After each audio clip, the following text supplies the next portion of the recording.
Hello everyone, आज हम community health nursing के अंदर जो फैमिली फोल्डर बनाते हैं उसको फिल कैसे करते हैं। सो इस वीडियो के माध्यम से हम लोग फैमिली फोल्डर को फिल करने के लिए सीखेंगे। तो सबसे पहले फैमिली फोल्डर का फॉर्मेट ले लेना है। आप कंप्यूटर से कंप्यूटराइज भी आप ले सकते हैं या फिर आप हाथ से भी आप इस फॉर्मेट को बना सकते हैं। तो फर्स्ट में है गांव का नाम। अब जिस गांव का सर्वे कर रहे हैं उस गांव का आप नाम लिखेंगे। जिस परिवार में आप गए हैं घर का मुखिया का नाम लिखेंगे। तीसरा है परिवार के पूरे सदस्य की संख्या। अब 6 लोग रह रहे हैं, 8 लोग रह रहे हैं, जितने भी लोग रह रहे हैं उस परिवार में उनका लिखना है, संख्या लिखना है। फिर है परिवार का प्रकार, टाइप्स ऑफ फैमिली लिखेंगे। फिफ्थ पे है धर्म। अब वो कौन से रिलीजन से फॉलो करते हैं, हिंदू है, मुस्लिम है, सिख है, ईसाई है या फिर अन्य है, तो उसमें भी आप टिक करेंगे।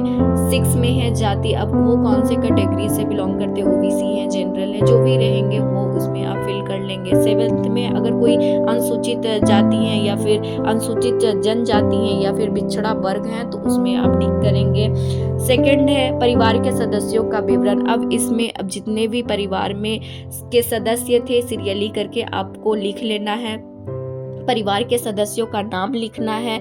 घर का मुखिया के साथ संबंध है, अब स्वयं है या फिर इस पत्नी है या फिर बेटी है, वो भी इसमें मेंशन करना होता है। अब नेक्स्ट है उम्र, उनका एज क्या होगा वो भी मेंशन कर लेंगे। अब वो फीमेल है या फिर मेल है, उनका जेंडर भी हम लोग इसमें मेंशन करेंगे। नेक्स्ट है शैक्षणिक योग्यता, वो कितने पढ़े लिखे होंगे, शिक्षित हैं, अशिक्षित हैं, वो भी हम लोग मेंशन करेंगे। अब उनका सोर्स ऑफ इनकम, व्यवसाय क्या होगा, तो वो भी हम लोगों को मेंशन कर लेना है। खेतीबाड़ी है या फिर गृहिणी है या फिर छात्रा है, वो भी आपको इस फॉर्मेट में फिल करना होगा। नेक्स्ट है विवाहित, मतलब कि वो परिवार में जो लोग रह रहे हैं वो कितने लोग विवाहित हैं, अविवाहित हैं, वो भी आपको मेंशन करना होगा। लास्ट वन है स्वास्थ्य संबंधित समस्याएं, वो जिस सदस्य परिवार के जितने भी सदस्य हैं वो कितना हेल्दी हैं, अनहेल्दी हैं, स्वस्थ है, अस्वस्थ है, उसको भी इस फॉर्मेट में मेंशन करना होगा। अब नेक्स्ट पेज में हम लोग आ जाते हैं। तो इसमें सबसे पहले है पूरे परिवार की आय प्रति वर्ष। अब उस परिवार में कितना प्रति वर्ष सोर्स ऑफ इनकम है, उनका स्रोत कितना है, तो वो मेंशन कर लेना होगा। नेक्स्ट में है 5 साल तक के बच्चों की प्रतिरक्षण अवस्था। तो इसमें 0 से जो 5 साल वर्ष के बच्चे रहेंगे उनको कौन कौन से वैक्सीन लगाया गया है और कौन कौन से टीकाकरण उनको दिया गया है, लगाया गया है, वो भी इसमें मेंशन करना है। साथ ही साथ जो प्रेग्नेंट लेडी होंगी, गर्भवती जो महिला होंगी, उनको कौन कौन सी टीका लगाया गया है उसको इस फॉर्मेट में मेंशन करना होगा।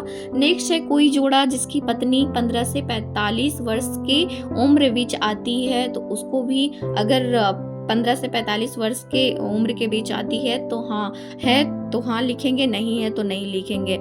अगर हाँ है तो बच्चे की संख्या वो कितना होगा वो भी इस फॉर्मेट में मेंशन कर लेना होगा। अब नेक्स्ट पेज में हम लोग आ जाते हैं। तो 14 नंबर बोल रहा है कि गर्भ निरोधक साधन जो उपयोग में लाए गए हैं, मतलब कि जो कॉन्ट्रासेप्टिव मेथड अगर यूज किए हैं तो हाँ, अगर नहीं किए हैं तो नहीं मेंशन करेंगे। 15 पॉइंट बोल रहा है कि घर के किसी सदस्य की गलती आदतें, मतलब कि बैड हैबिट अगर है सदस्य में किसी का तो हाँ है तो हाँ लिखेंगे, नहीं है तो नहीं मेंशन करेंगे। नेक्स्ट बोल रहा है कि भाषा, वो कौन से लैंग्वेज का यूज करते हैं, तो जो लैंग्वेज का यूज करते हैं जैसे मान लो हिंदी, इंग्लिश, जो भी लैंग्वेज का यूज करते हैं तो उसमें आप मेंशन करेंगे। अब लास्ट वन बोल रहा है कि पूरी सामान का विवरण करना है, मतलब कि घर में जितने भी सामान रखे गए हैं, जितना भी सामान है वो सारा एक एक करके इस फॉर्मेट को फिल करना है। जैसे बोल रहा है कि फर्स्ट में जमीन, तो आपके पास कितने जमीन है, हाँ है या नहीं, तो हाँ है तो ठीक है, हाँ मेंशन करेंगे। अब कितना जमीन है आपके पास, तो वो सारा मेंशन करना है। अगर एक एक करके जितना भी ये आइटम दिया गया है घर में, जितना भी सामान है, एक एक करके पढ़ेंगे तो ज़्यादा लंबी वीडियो जाएगी, तो स्किप कर जाते हैं। अब नेक्स्ट में हम लोग चलते हैं नेक्स्ट पेज में।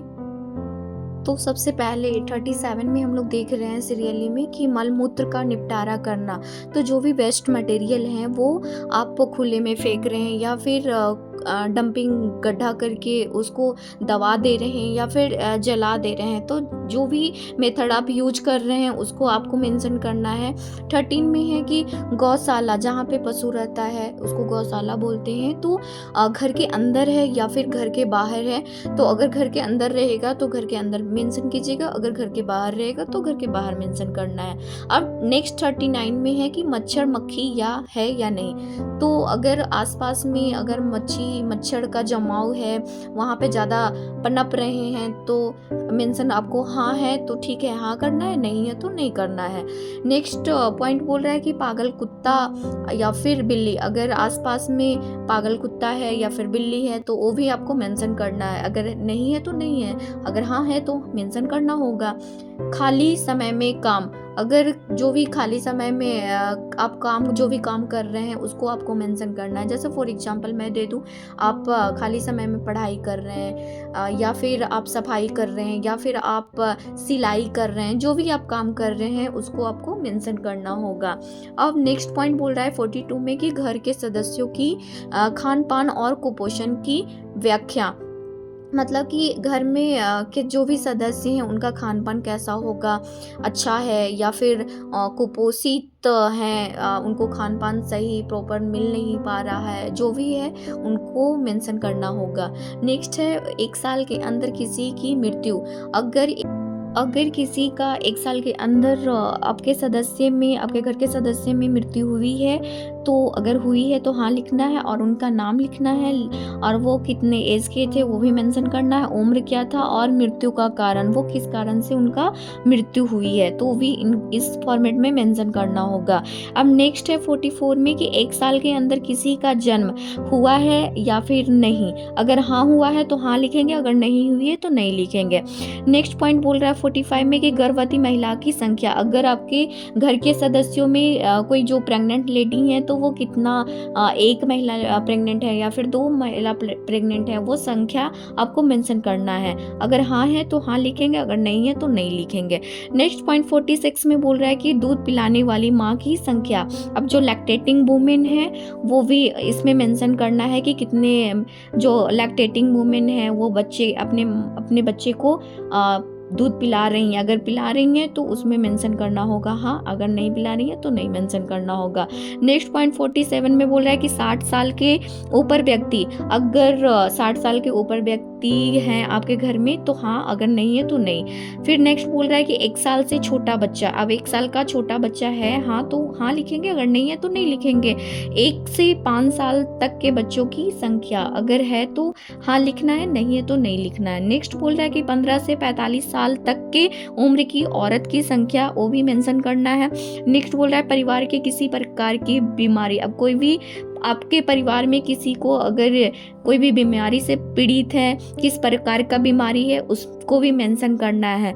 नेक्स्ट पॉइंट बोल रहा है कि कोई मनुष्य जिनको, फर्स्ट में है कि देखने में तकलीफ, अगर किसी को दिखाई नहीं दे रहा है तो उसको भी मेंशन करना, अगर दिखाई दे रहा है तो मेंशन करना है, नहीं दिखाई दे रहा है तो नहीं मेंशन करना है। बोलने में तकलीफ अगर हो रही है किसी को आपके सदस्य, परिवार के सदस्य में, तो वो भी आपको मेंशन करना होगा। अगर किसी आपके परिवार में किसी व्यक्ति को सुनने में तकलीफ हो रही है तो उसको भी मेंशन करना होगा।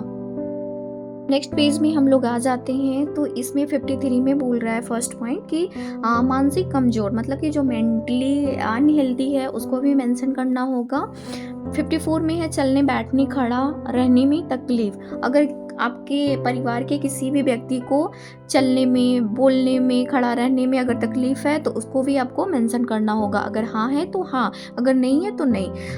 नेक्स्ट बोल रहा है कि चक्कर आता है या किसी को, तो उसको भी मेंशन करना होगा। अगर नेक्स्ट पॉइंट बोल रहा है कि पागल जैसा कोई व्यवहार कर रहा है तो उसको भी मेंशन करना होगा।